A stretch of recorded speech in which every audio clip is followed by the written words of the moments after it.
এ যেন সভ্য জগতের এক অসভ্য রূপ। ভয়াবহ দাবানলের কবলে থাকা ক্যালিফোর্নিয়ায় বেড়েছে লুটপাটকারীদের দাপট। বাসিন্দাদের ছেড়ে যাওয়া দালান কোঠায় হানা দিচ্ছে তারা।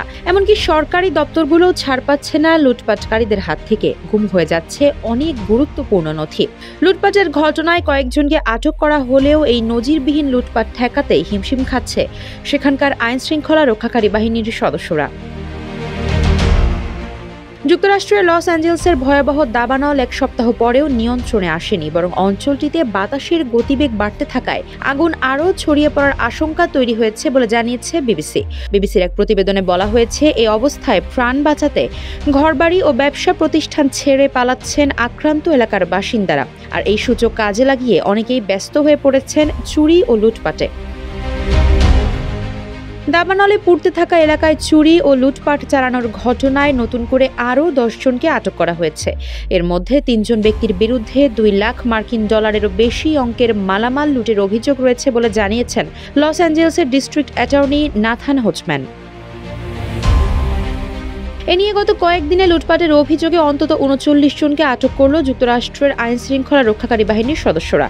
অপরাধ প্রমাণিত হলে তাদের কয়েক বছরের কারাদণ্ড হতে পারে বলে জানিয়েছেন কর্মকর্তারা। বিবিসির প্রতিবেদনে বলা হয়েছে, বিভিন্ন এলাকা থেকে লুটপাট ও চুরির আরও অনেক অভিযোগ পাওয়া যাচ্ছে। এই অবস্থায় আরও শক্ত অবস্থানে যাচ্ছে স্থানীয় প্রশাসন। পুলিশের পক্ষ থেকে ইতিমধ্যেই যারা দাবানলের আগুনে সবকিছু হারিয়েছেন তাদের অসহায়ত্বের সুযোগ নিয়ে আর ক্ষতি না করার আহ্বান জানানো হয়েছে। আক্রান্ত এলাকা থেকে জনসাধারণকে সরে যাওয়ার আহ্বান জানিয়ে আগেই জরুরি অবস্থা জারি করা হয়েছিল, যা কঠোরভাবে বাস্তবায়ন করা হচ্ছে বলে জানিয়েছেন প্রশাসনের কর্মকর্তারা। কেউ কারফিউ ভাঙলে তাকে $1000 জরিমানা করা হবে বলেও জানিয়েছেন তারা। লস অ্যাঞ্জেলসের দাবানল আক্রান্ত এলাকায় লুটপাট চালাতে অনেকে ছদ্মবেশের আশ্রয় নিচ্ছেন বলে জানিয়েছে পুলিশ। লুটপাট করতে গিয়ে এখন পর্যন্ত যারা আটক হয়েছেন তাদের মধ্যে কমপক্ষে 2 জন ব্যক্তি দমকল কর্মী সেজে লুট করতে গিয়েছিলেন বলে জানানো হয়েছে। এই অবস্থায় সবাইকে সতর্ক থাকার পরামর্শ দিয়েছেন পুলিশের কর্মকর্তারা। এদিকে চুরি ও লুটপাট ঠেকাতে আক্রান্ত এলাকায় নিরাপত্তা বাহিনীর নজরদারি বাড়ানোর উদ্যোগ নেওয়া হয়েছে। Los Angeles County sheriff Robert Luna এক সংবাদ সম্মেলনে জানিয়েছেন, তিনি ন্যাশনাল গার্ডের আরও সদস্য চেয়েছেন।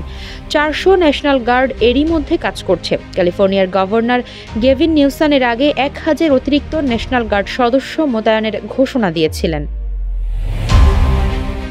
সাংবাদিকদের শেরিফ লুনা বলেছেন, মালিবু এলাকায় একজনকে তিনি দেখেছেন একেবারে দমকল কর্মীর মতো, যদিও তিনি বাহিনীর কর্মী ছিলেন না।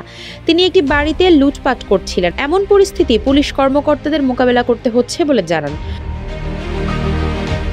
চলমান দাবানলের মধ্যেই লস অ্যাঞ্জেলসে বাতাসের গতি বাড়তে শুরু করেছে। এতে নতুন করে এলাকায় দাবানলের আগুন ছড়িয়ে পড়তে পারে বলে আশঙ্কা তৈরি হয়েছে। ক্যালিফোর্নিয়ায় আবহাওয়ার পূর্বাভাসে বলা হয়েছে, বুধবার পর্যন্ত বাতাসের গতি বৃদ্ধি অব্যাহত থাকতে পারে। ওই সময় বাতাসের গতিবেগ ঘন্টায় 96 কিলোমিটার পর্যন্ত হতে পারে বলেও সতর্ক করা হয়েছে। এই অবস্থায় প্রাণহানি ও ক্ষয়ক্ষতি কমাতে জরুরি ভিত্তিতে প্রয়োজনীয় ব্যবস্থা নেওয়া হয়েছে বলে জানিয়েছেন লস অ্যাঞ্জেলসের সিটি মেয়র কারেন বাস। আগুন নিয়ন্ত্রণে আনতে স্থানীয় প্রশাসনের সঙ্গে একযোগে কাজ করছেন আশেপাশের অঙ্গরাজ্যগুলোর দমকল বাহিনীর কর্মীরা। লস অ্যাঞ্জেলস দাবানলে এখন পর্যন্ত 24 জনের মৃত্যুর খবর নিশ্চিত করেছে কর্তৃপক্ষ।